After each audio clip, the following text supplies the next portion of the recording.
नमस्कार दोस्तों, आज का वीडियो बहुत ही दिलचस्प होने वाला है क्योंकि जहां मैं आपको सिर्फ हॉरर स्टोरी सुनाया करता था, वहां आज हम आपके लिए एक प्रेम कहानी लाए हैं और वो भी एक भूत की प्रेम कहानी। तो ईयरफोन लगा लीजिए और बने रहिए वीडियो के आखिर तक। तो ये बात है 1990 की। एक पंचका नाम की लड़की थी जो पहली पहली बार अपने घर से दूर पढ़ने के लिए गई हुई थी। वैसे वो ऋषिकेश में रहती थी, पर उस समय वहाँ ज़्यादा सुविधा ना होने की वजह से देहरादून के एक गर्ल्स कॉलेज में एडमिशन ले लिया था और साथ में ही उसी कॉलेज के हॉस्टल में रहने लगी। और वो जिस हॉस्टल में रहने आई थी, सब कुछ अच्छा चल रहा था। हॉस्टल भी बहुत अच्छा था और कमरे भी बहुत अच्छे दिख रहे थे और पंचका भी वहाँ आकर बहुत खुश लग रही थी। उसके कमरे में उसके अलावा 2 लड़कियां और रहती थीं और उस हॉस्टल के बच्चों का कहना था कि वहाँ कई सारे भूत रहते थे, क्योंकि उनका जो हॉस्टल था वो एक बहुत ही पुराने कब्रिस्तान के ऊपर बनाया हुआ था। इस हॉस्टल को एक पुराने ज़माने के अंग्रेज ने बनवाया था, क्योंकि उसे वहाँ कहीं कोई अच्छी जगह नहीं मिली थी। इसीलिए उसने वहाँ के एक बहुत ही पुराने कब्रिस्तान के ऊपर इस कॉलेज और हॉस्टल को बनवाया था। एक कॉलेज और हॉस्टल बस लड़कियों के लिए था, ये देखते हुए बनाया था क्योंकि हमारे देश में उस समय लड़कियों को ज़्यादा शिक्षा नहीं मिलती थी और आज के मुकाबले पहले लड़कियों पर कोई खास ध्यान नहीं दिया जाता था। और इसीलिए फिरंगी अंग्रेज ने वो कॉलेज और हॉस्टल केवल गर्ल्स के लिए ही बनाया था। उस हॉस्टल में रह रहे बच्चों का तो ये भी कहना था कि इस हॉस्टल में कई सारी लड़कियों की मौत भी हो चुकी है और इसी वजह से इस हॉस्टल के कई सारे कमरे बंद पड़े हुए थे। उन सब की बातों को सुनकर पंसिका उनकी बातों को ज़्यादा गंभीरता से नहीं लेती है, क्योंकि उसे भूतों और पिशाचों पे बिल्कुल भी विश्वास नहीं होता था। जब एक रात पंसिका अपने रूम में रात को सोने गई तो उसने अपने बालों को बांधा नहीं और अपने बालों को ऐसे ही खुला छोड़ दिया और सो गई। हमारे बुजुर्ग लोग कहते हैं कि लड़कियों को कभी भी रात को अपने बाल खुले नहीं रखने चाहिए, क्योंकि ये एक अपशगुन माना जाता है। बंसिका देखने में बहुत ही सुंदर थी और उसके बड़े बड़े और घने घने बाल उसकी उस सुंदरता को और बढ़ा देते थे। बंसिका जब उस रात को सो रही थी, तभी उसे ऐसा लगता है कि जैसे कोई उसके बालों पर अपना हाथ फेर रहा हो, उसके बालों को कोई सहार रहा हो, संवार रहा हो। बंसिका सोचती है शायद उसकी मम्मी होंगी, इसीलिए बंसिका बोलती है, अरे सोने दो ना मम्मी। बस इतना ही बोलते तभी एकदम से उसको याद आता है कि वो तो हॉस्टल में थी। बंसिका घबरा जाती है और सोचती है अगर वो मम्मी नहीं थी तो वो कौन था जो मेरे बालों को सहला रहा था, मेरे बालों को संवार रहा था।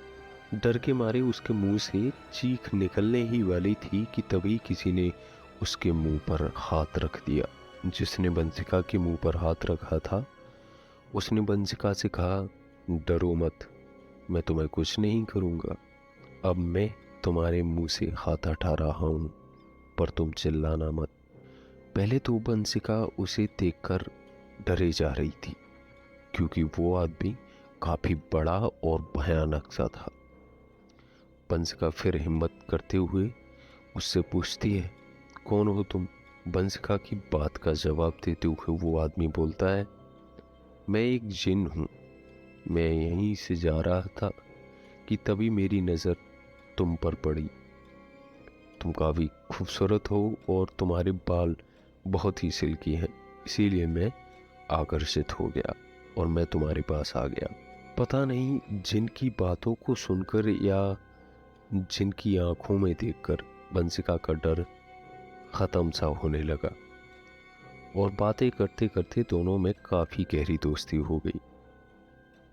कहीं ना कहीं वो जिन बंसिका को पसंद करने लगा था, इसीलिए वो रोज़ रात को आता और बंसिका के बालों को संवारने लगता, उसके बालों के साथ खेलने लगता, और बंसिका भी उसके आते ही जग कर बैठ जाती और पूरी पूरी रात वह दोनों बातें करते रहते। वो जिन रोज रात को तो आता था, पर बंसिका के अलावा किसी और को दिखाई नहीं देता था। और बंसिका के साथ जो रूममेट्स रह रहे थे, जो बंसिका के रूम में रह रहे थे दो लड़कियां, वो उसको पागल समझने लगते हैं, क्योंकि वो सोचते थे कि बंसिका रात में अकेले ही अपने आप से बातें करती रहती है।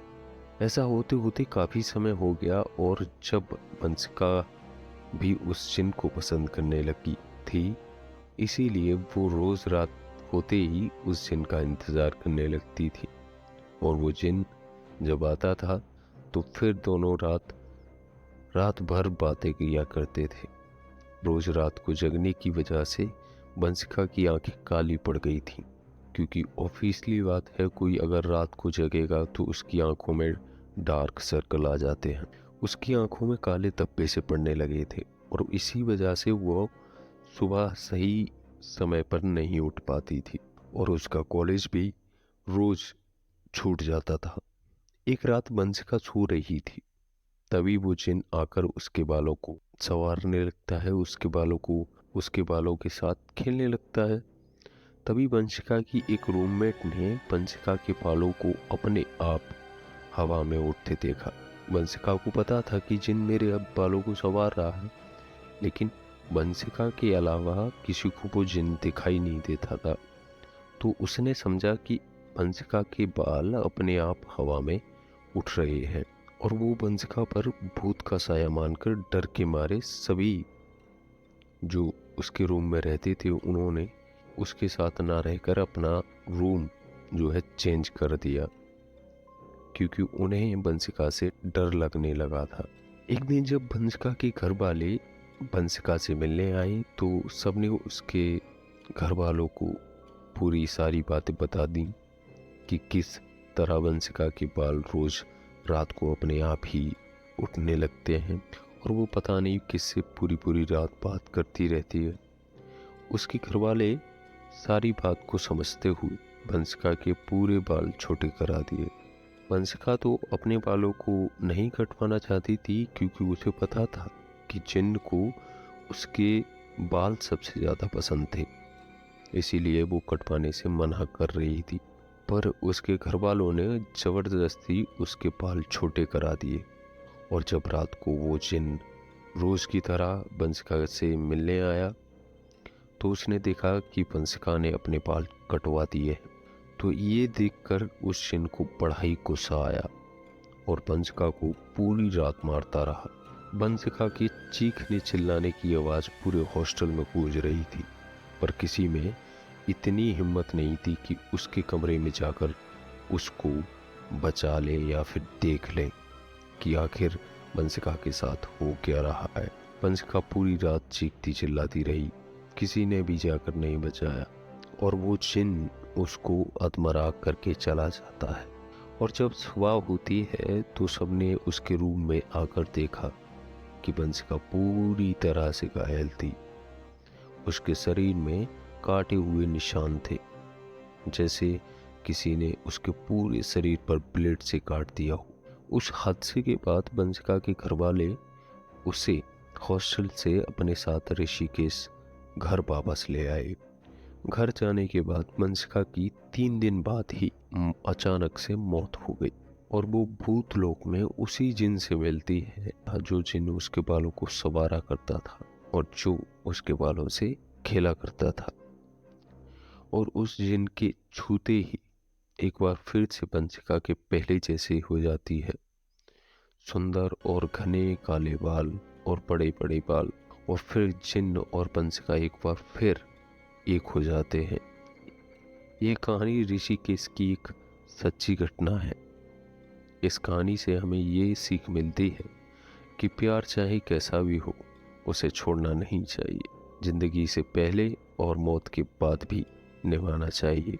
मिलते हैं ऐसी ही एक और प्रेम कहानी में, तब तक के लिए जय श्री राम।